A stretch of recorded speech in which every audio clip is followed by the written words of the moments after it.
Namaste. Welcome to Satsang today.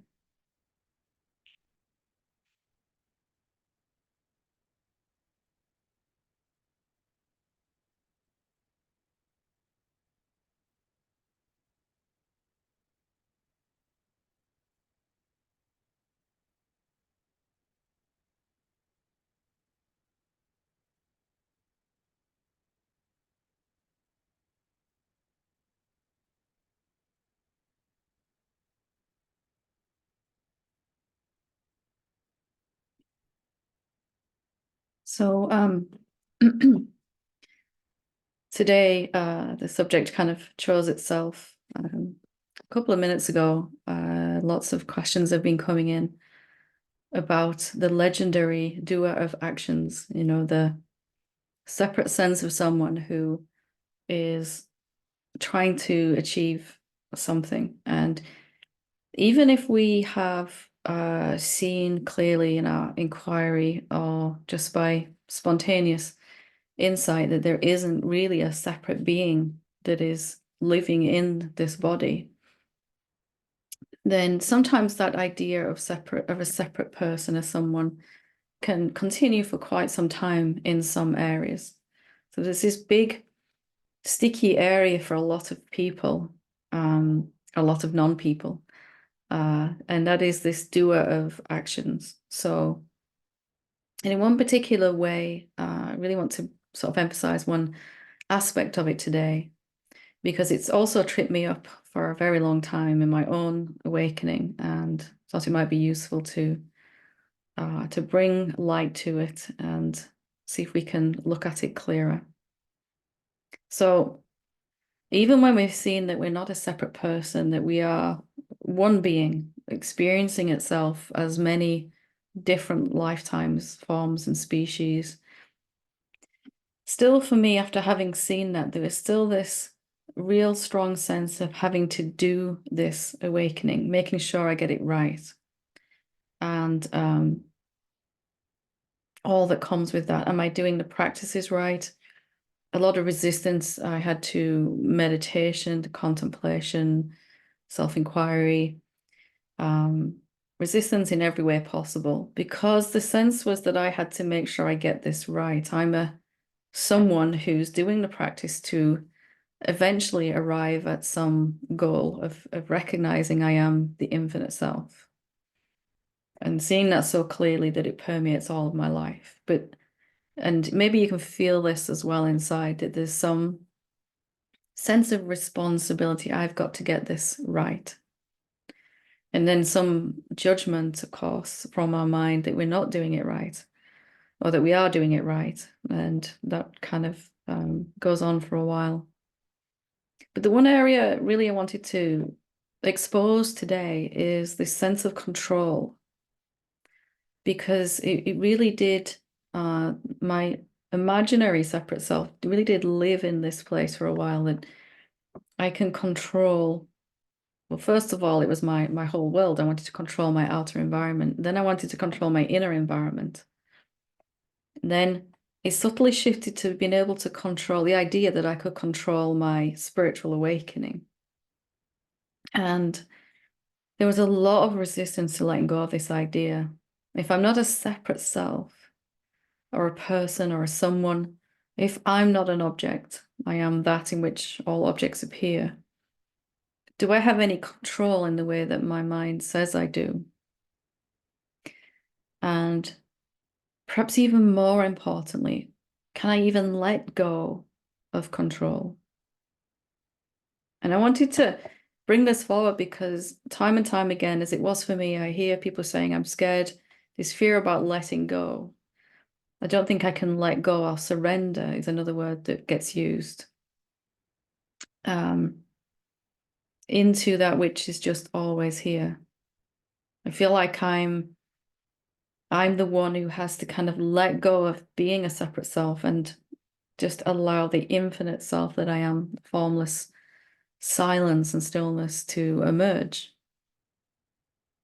We might notice that we're trying to orchestrate that process.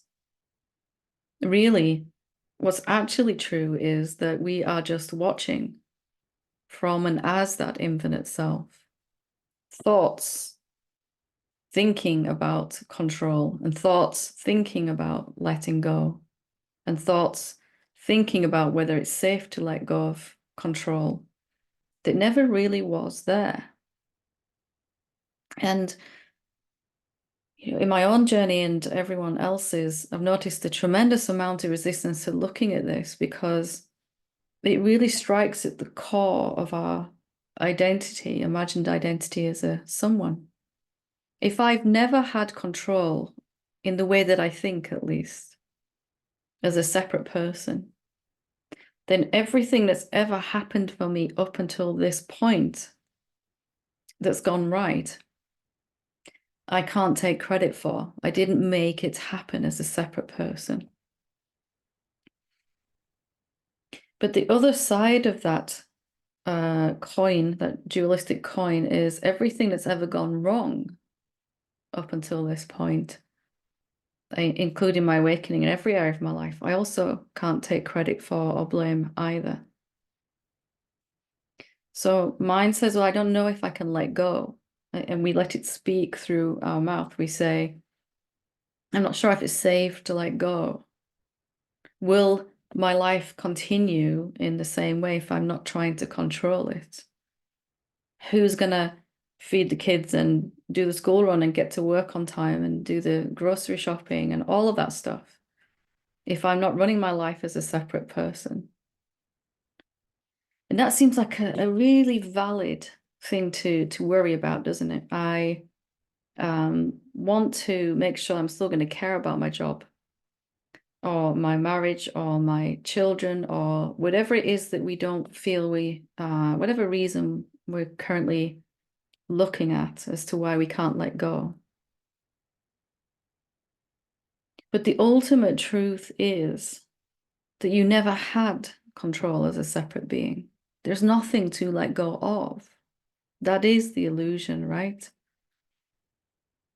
And I'm really wanting to emphasize this because I tortured myself for years in this way, as I'm sure we all have. Can I let go? And in seeming to fail to even let go, I can't even do that right, said the doer, It's funny now, I'm smiling, but it wasn't funny at the time. It was awful, absolutely awful. This one thing I have to do in my awakening, and that is let go into the self. And I can't even seem to do that. Failed at that. Let go of control and allow the switch over to living as the infinite self. What if even that is part of the illusion? What if even that is not even possible? What if I've always here as the infinite self and I've been watching this mind thing think about, and it's convinced that it is a person. It's convinced that it had some level of control over reality, and perhaps most especially over this awakening process. And now I have to find some way to let go of control. And we all find that monumentally difficult to do, to let go of control. Is that because we're not good enough? Or is it because we never had it in the first place? We're trying to do something that has nothing to do with us. Or perhaps easier said, the mind is trying to do something that we're already just watching, just seeing, just aware of, just conscious of, just present to. I'm present, end of story. I am presence.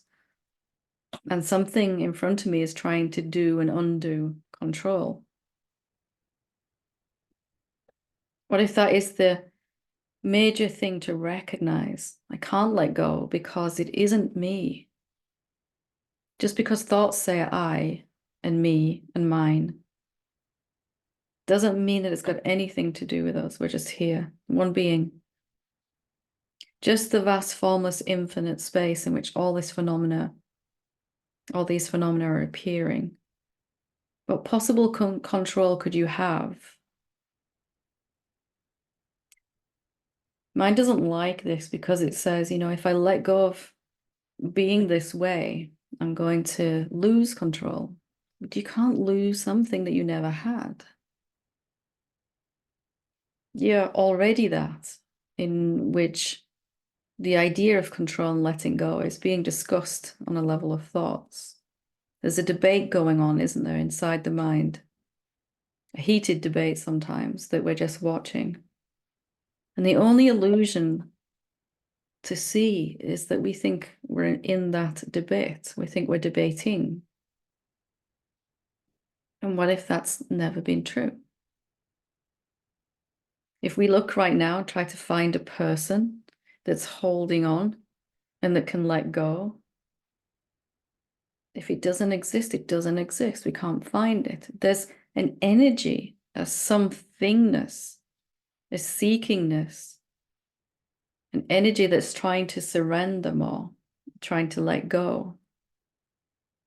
What if that's always just been happening in front of you?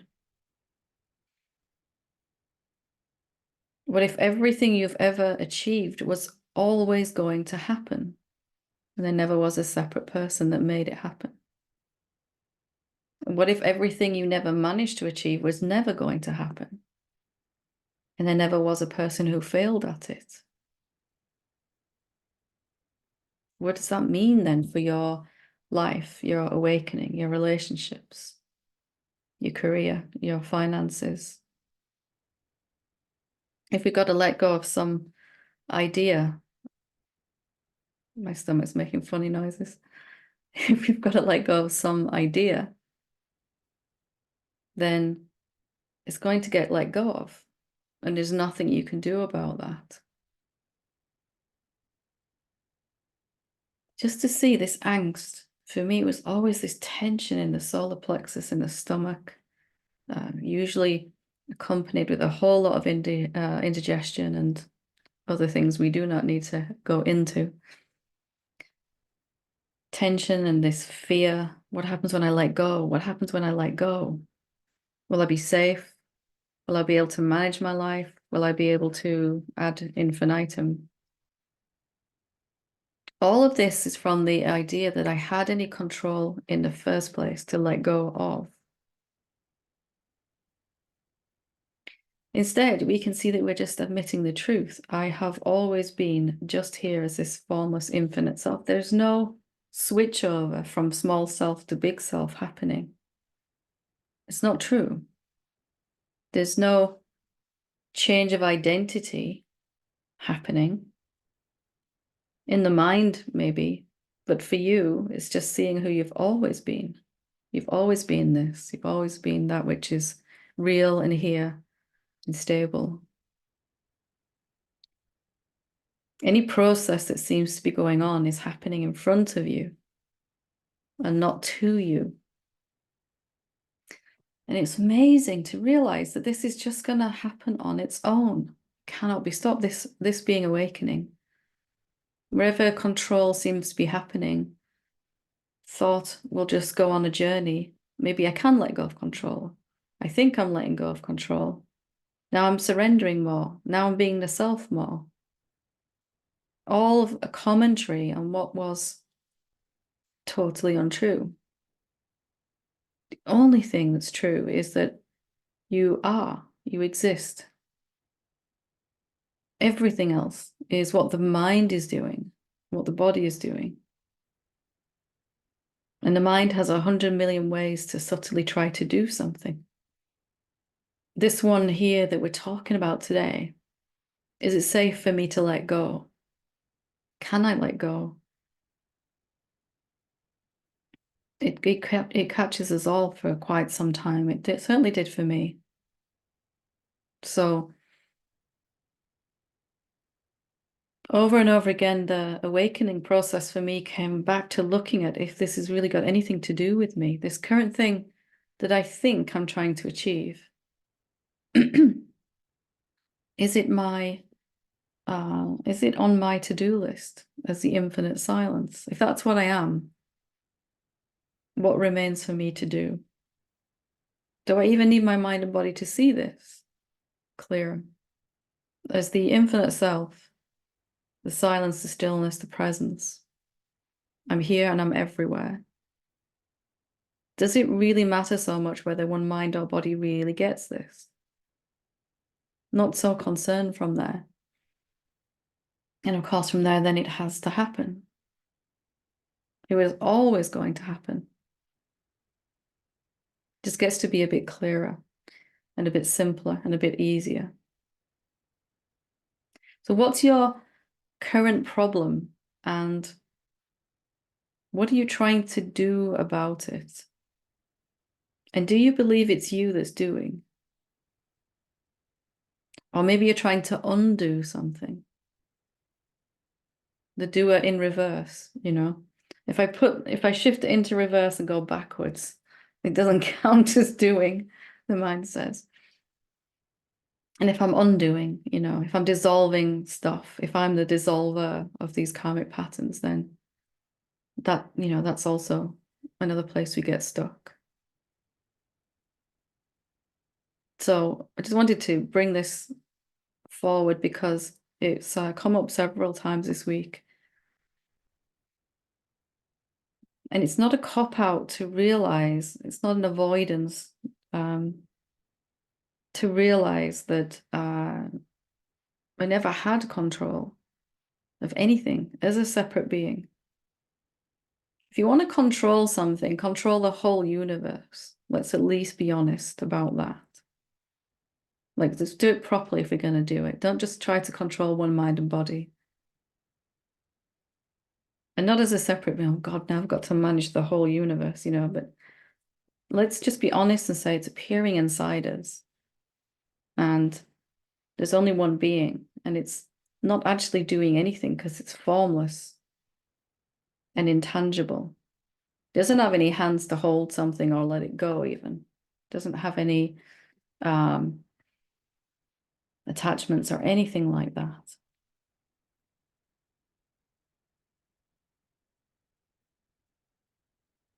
So where are you trying to let go? What are you trying to achieve? What are you trying to undo?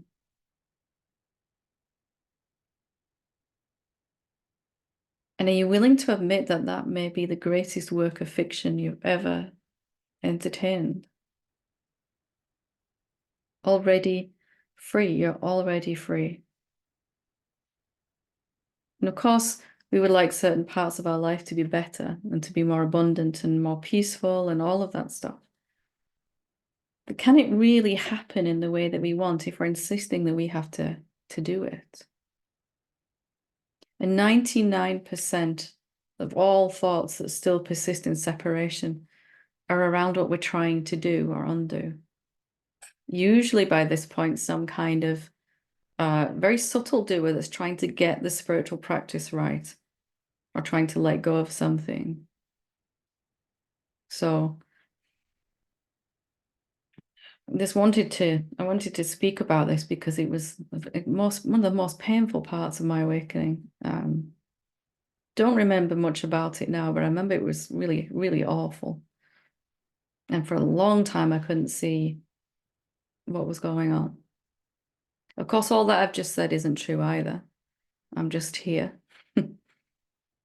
and have always been. And the relief to see that. I've never done anything. I've never controlled anything as a separate self. I'm not coming out of illusion, right? You're not coming out of illusion. You're watching mind come out of illusion.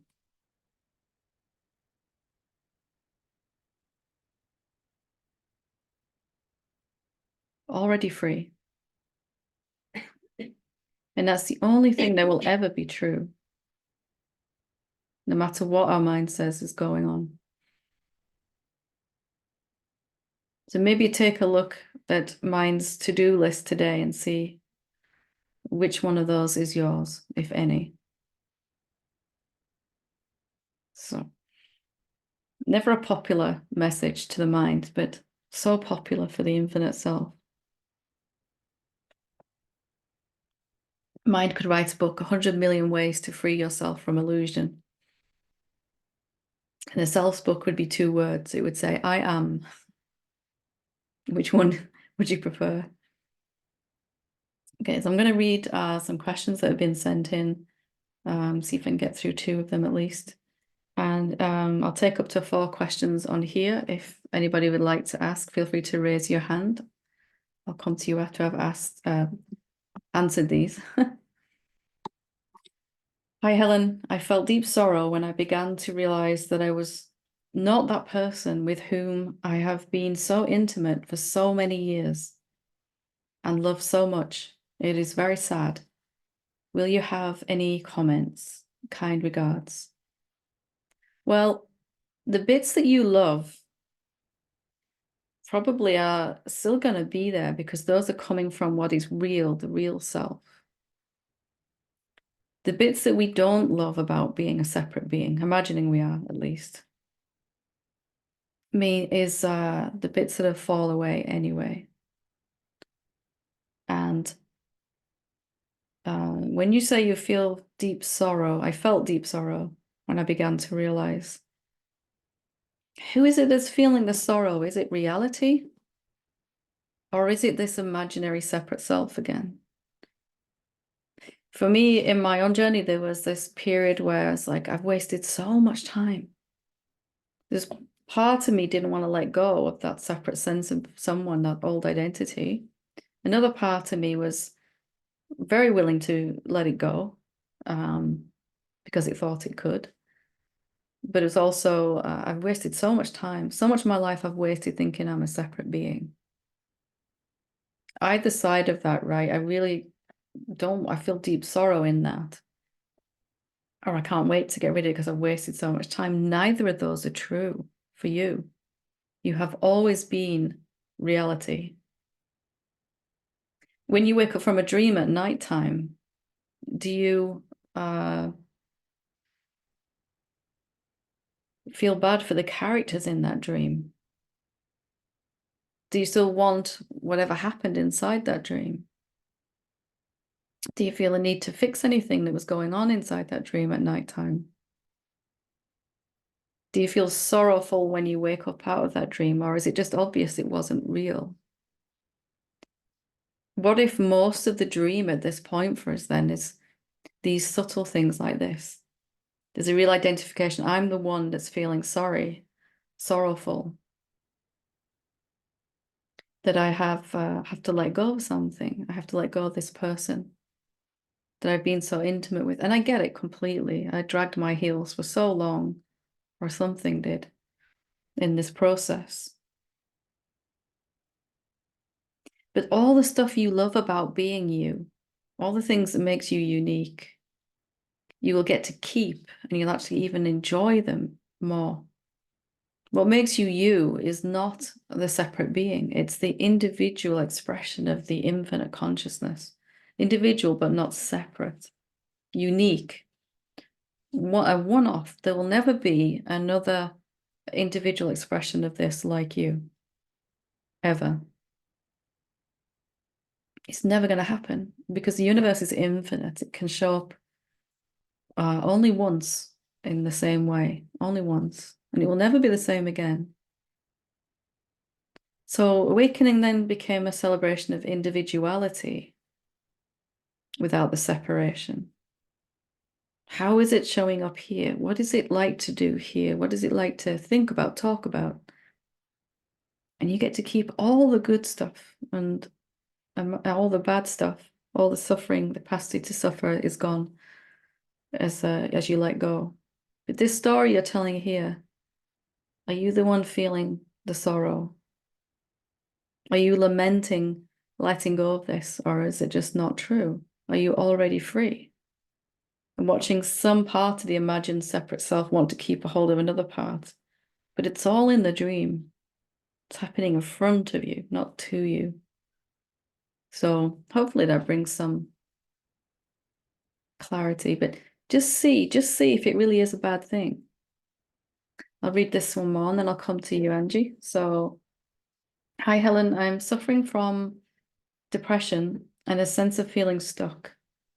I'm going through a heartbreaking separation from my married partner. I feel that I've tried everything to feel better, to heal, to empower, and to forgive myself and others. At least that's how it feels right now. Sometimes I pray to you for help and a few others on the planet. I hope that's okay. Absolutely. I'm grateful to be connecting to your teachings. Thank you. How can I feel the way into self-forgiveness, compassion, and come to surrender right in the middle of anxiety and depression? I'm wishing myself a sense of security, belonging, and divine self-remembrance.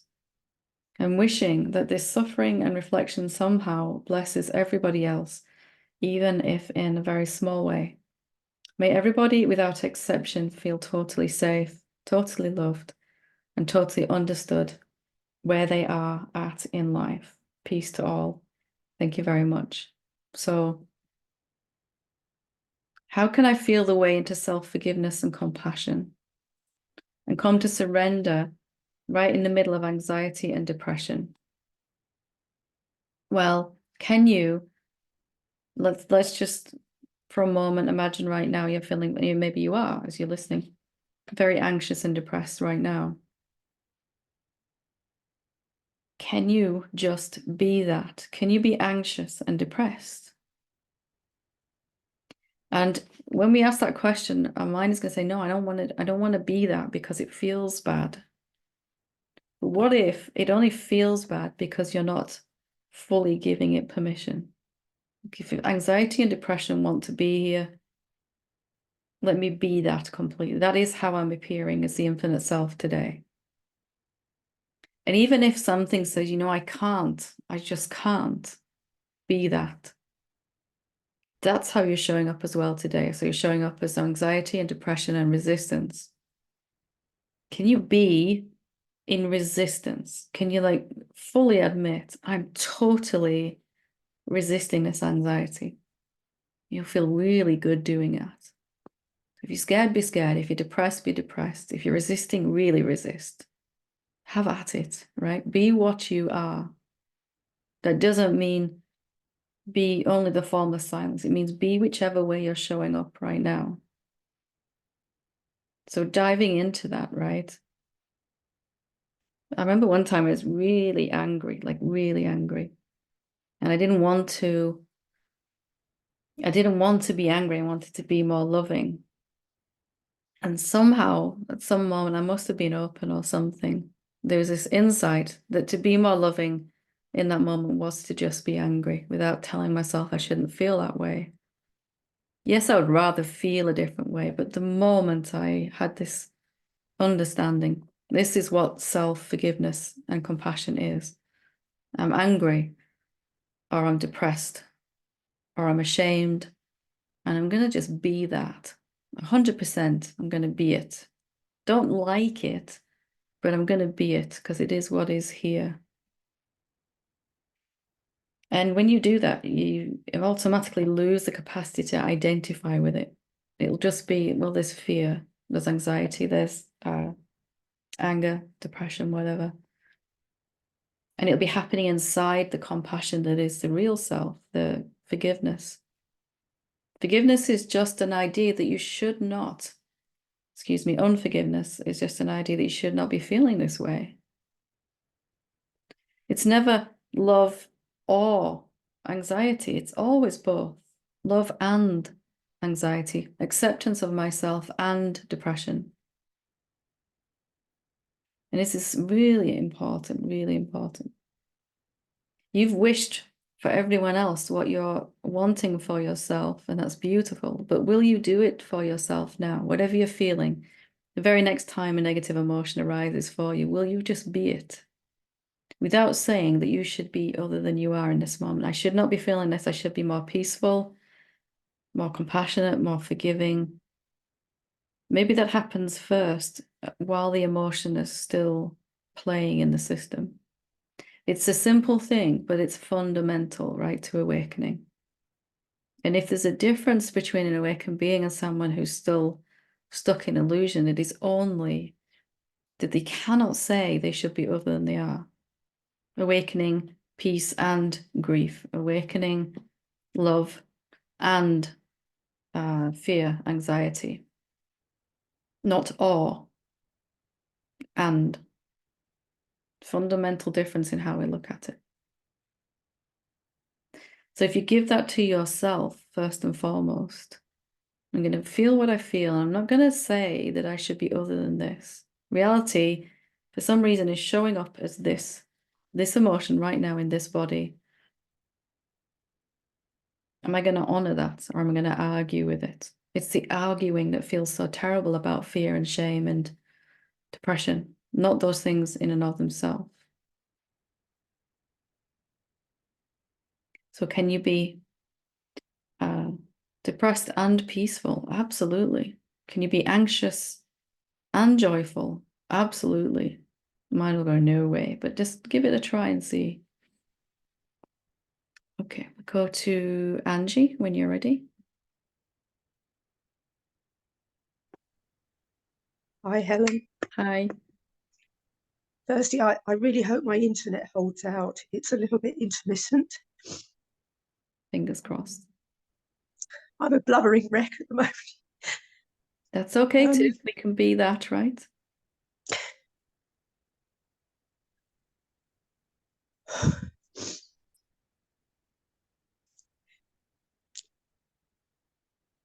I've just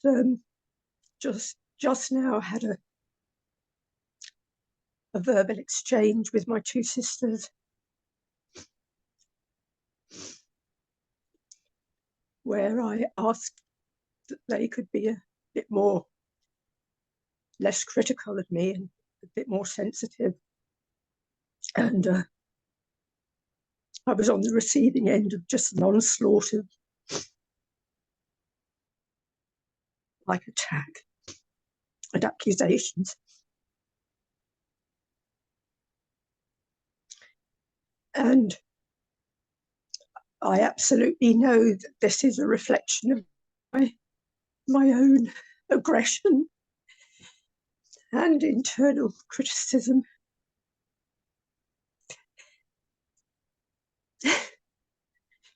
So I'm just sitting with it. I have no idea how this is ever going to be resolved. This has been a long-going thing. Mm-hmm. I feel like I live in a very different universe to my sisters, and yet I have to live with them. It's how this situation is.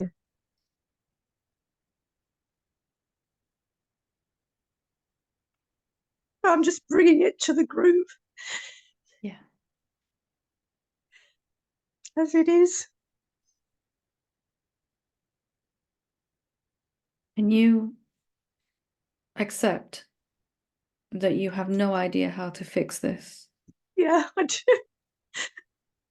This is the thing of my life, always being accused of being oversensitive and being a victim.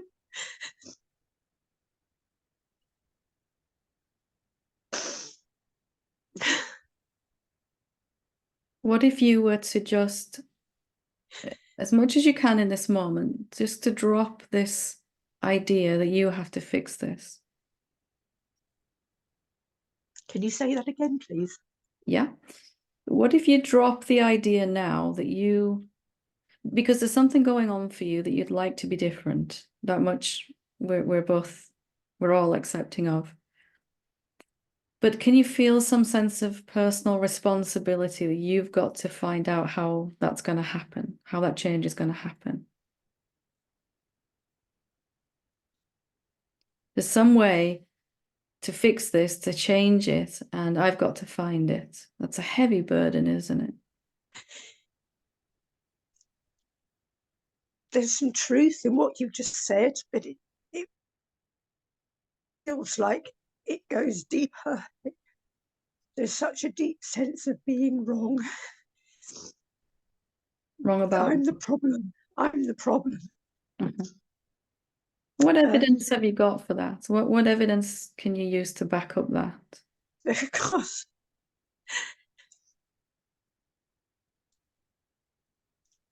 it's a belief I have, and it's reflected in particularly my family relationships. Yeah. But But is that good evidence, your relationship? Is that good evidence of whether this is true or not, that there's something wrong with you? Can you really use what's going on in your relationships in this as evidence?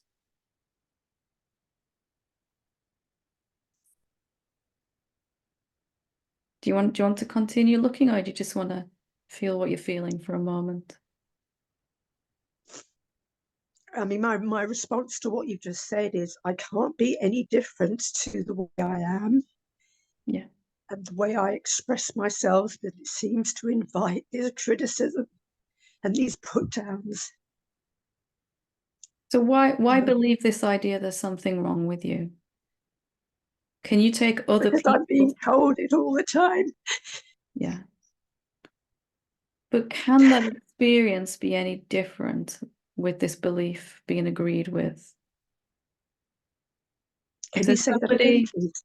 yeah, if there's somebody criticizing me, if I'm sure there's something wrong with me, and my evidence that I'm using to agree with the idea is that they keep telling me,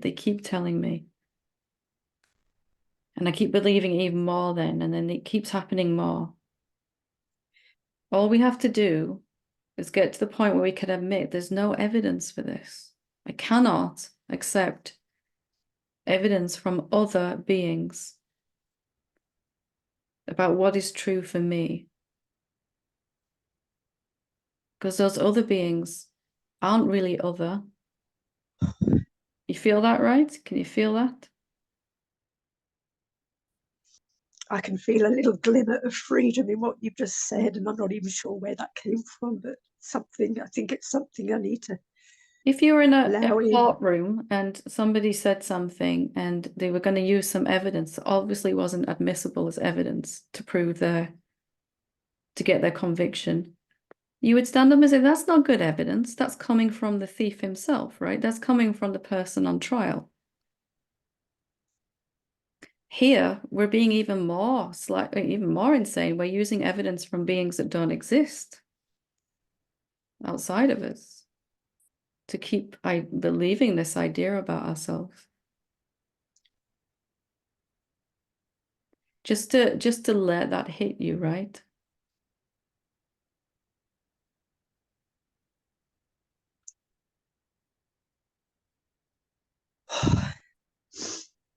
So if you don't take your experience with other beings as evidence, what evidence do you have for this?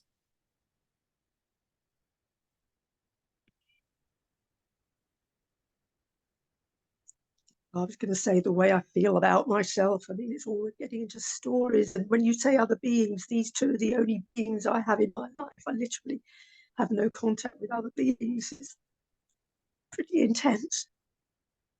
Oh, Helen, I just feel like my mind wants to go into stories here. So just Maybe I just needed stop. to just Just sit with stop this. now with me, right? Take a deep breath. Just stop. Take a nice deep breath and just gently intend to see what you just saw again. Right? You saw something profound. Mind immediately starts to spin stories about how to get it back and all that stuff, right? So whenever that starts happening, you just stop and you breathe and go, I'd just like to invite that seeing back, and it will come and visit me when it's ready. Yeah. Just softly, softly, not doing anything to make it happen. Just, I can feel my body's telling me what I saw just then was powerful. It may seem temporarily obscured by the mind. And I'm not going to fight with that, because the more I fight, the worse it gets. I'm just going to gently intend for it to come back and pay another visit. You feel a difference in that, right? The body goes, yeah, I like that.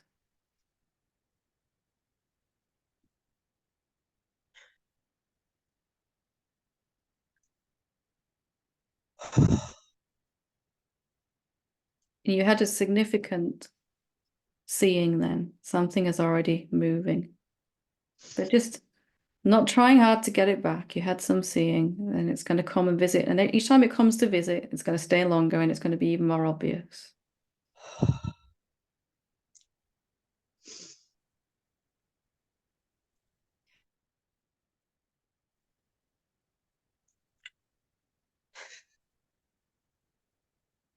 Just want to applaud you on your bravery for sharing like this. Not easy,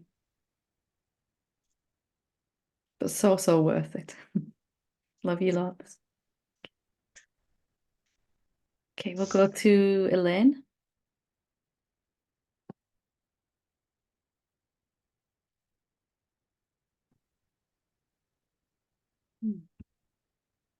It's a hard act to follow after I was Angie's going to breakthrough. just say that Angie is Pressure's on now. always a hard act to follow. I was pure heart. Mine, I think, is pure head. Yeah, the dialogue in my head. The Spanish satsang you gave had this stream of questioning that has left me still questioning.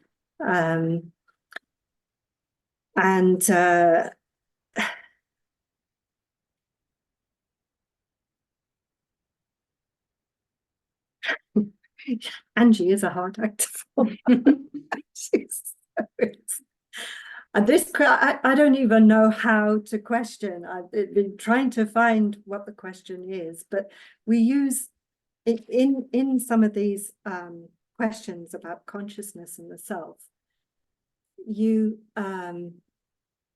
talked about asking questions. Now, if we ask questions and we're asking, you know, things like, where are you looking at, or where are you looking from, or are you looking at it or from it? Is it formless? Does it have form? You know, these things. They're using words and images, which is something that, well, I guess we all, but I have learnt to use and inherited language and words. So where am I going with this?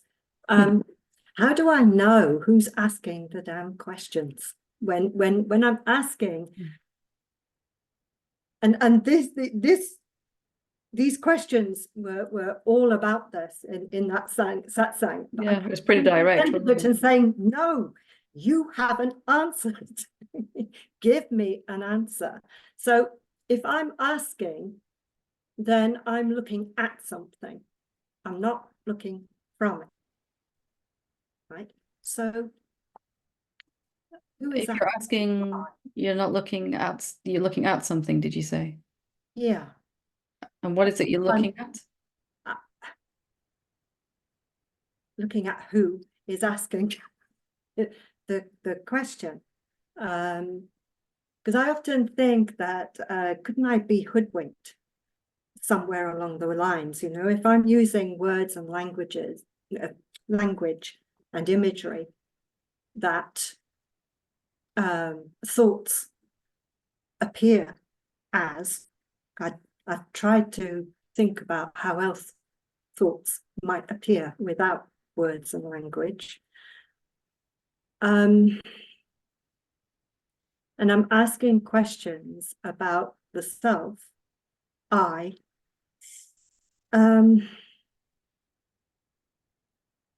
Who is it that's asking about the self? I mean, can it be the self asking about the self with language? And you see, I'm getting into a right stew over this, and I did use this in the Sangha this morning. It's a bit like trying to bite your own teeth. You know, and taking this on and on and on, and there's no answer, I think. Well, in thought, there's no answer, but there can be a direct experience of who is asking. That's always the most reliable, isn't it? I mean, even logically, we could say, how likely is the separate self to ask, where am I looking from? It's not so likely. It's probably more likely to ask, what have I done wrong this time? Or why does this keep happening to me? Or, you know, you can feel the difference. That perhaps this question, how do I know who's talking here, it's coming from a different place, actually, than the usual self-criticism and blaming comes from. But the best way is just to really look. Who's asking this question? Shall we have a look? Oh, do you think this is just my sneaky way of having a self-inquiry with you again? Well, either way it's working, you know. We can do that. That's fine. Because it's important, it's fundamental, and it came up again and again in that particular satsang, right? Yes. How do I make sure I'm not deluding myself was really what the questions were asking. Yeah. How do I make sure I'm seeing what is real and not going off down an avenue again, cul-de-sac of thinking about? Yeah. So let's just have a look and see, is there a separate being asking these type of questions when you look?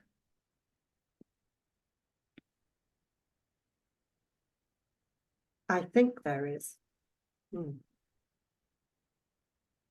And what evidence do you have that you think there's a separate being here?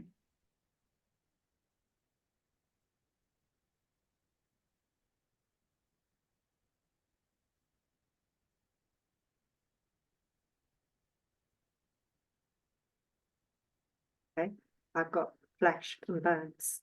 I can touch.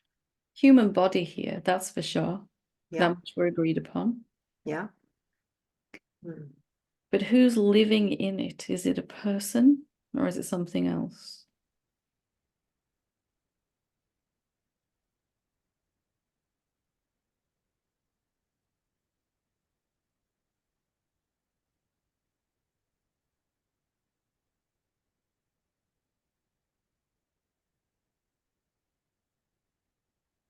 I really want an answer, but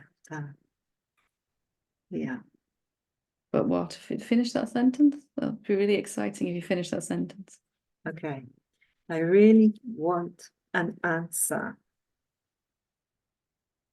but I can't grasp anything. I can't grasp anything. Anything. Can't grasp any object as an answer here. Yeah. What is present then? If there's no object present, isn't there a vast open space in which the objects are absent? Yeah, I was going to say indescribable. That works too. Yeah. So you do get an answer to this question. Just might be different than the way we were expecting it. Yeah. So what is it that's asking this question? I can't really describe it, but it certainly isn't a someone. That much, hopefully we can agree on now. Yeah. And you can see it's of a very different makeup than a person, thoughts, emotions, desires. It's just kind of indescribable nothingness. And would the mind really be very interested in this? Would the separate sense of self be really interested in it, or would it kind of not even be able to? Mind can't do it. The mind's saying, I could pretend I'm doing it. I could say it's spaciousness when I can use the words. Why can't mind do it? That's exciting to me. It's true, but I'm excited by that. Because it's not about words. It's not about thoughts. Because it's indescribable. And when you saw it, it's indescribability, if that's even a word. I'll just make up a word. Yeah. It's a. When you saw that, it wasn't a thought process. It was right? A seeing. And there was a physical, just, yeah. Whatever this is. Yeah, whatever. Oh, that wasn't enough. to, yeah. So we see this indescribable whatever it is, and it has an effect on the body too. The body goes, whoa, yeah. Mm. So now you can prove who's asking the question. And you can know with a certainty, which is always the best way. That's how the sages have always done it. I want to prove to myself that the I that's asking this is the infinite self, the indescribable mystery. I believe at the end of that satsang, you talked about the sages who had to look again and again and again and again. Yep, it's the same for me. Yeah. Every time I looked, I found nothing to grasp as myself, nothing. There was a body, thoughts, emotions, desires, but there was no entity to whom they belonged. Again and again and again, I failed to find one. And finally, over the repetition, it just began to become clear that's never been here. That bit was completely fabricated. It's always been this infinite indescribability that's been very interested in phenomena and objects, and now it's not so much. Now it wants to know itself, right? Yeah. And the best way always is to prove it to yourself like this, because then even when mind says you're making it up, you can go, no, I saw it. I saw it. It wasn't the mind. Yeah. He is speaking like a sage. I can find nothing to grasp a hold of that is me. And my mind cannot see this. That's profound. Mm. Mm. And most of all, the best bit is it eliminates that niggling doubt. What if I'm deluding myself? That's really clear then, isn't it? No, this is reality I'm seeing.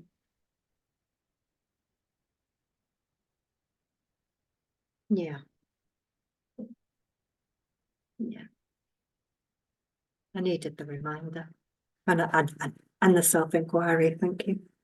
Very well. We don't need that until we don't, until it's just very obvious. Just keep looking like that over and over again. Mm. And then there'll be just no room for any doubts within you. It'll just be so stunningly obvious. This is all there has ever been about me. There isn't even a choice then of who's seeing it. The question won't arise because there's only the indescribability that is you. Yeah. And just enjoy that feeling of certainty. No, I know, I've seen it, right? Certainty, no doubt. Mm. Yeah. Wonderful. Let the mind do its thing. Yeah. It'll do its thing. It doesn't matter yeah. so much, right? It does it. Yeah. Wonderful. Okay. Thank you. Thank you. Thank you, Helen. Okay. So we will leave it there for today, soon as our well, I think that's a pretty good place to finish. I think two profound breakthroughs there, and of course on the questions that came in as well. And I just want to thank everyone that shares here, whether you send something in or you ask live on a session. It's not easy to do. And trust me, I get that completely, especially when there's a lot of raw emotion like we were looking at. But when we're willing to do that, something really wonderful can happen, right? Something really different can appear. And we don't want to protect that egoic sense of self anymore. When we're open to breakthrough, then something wonderful, and we've seen that here today. So thank you so much, and namaste.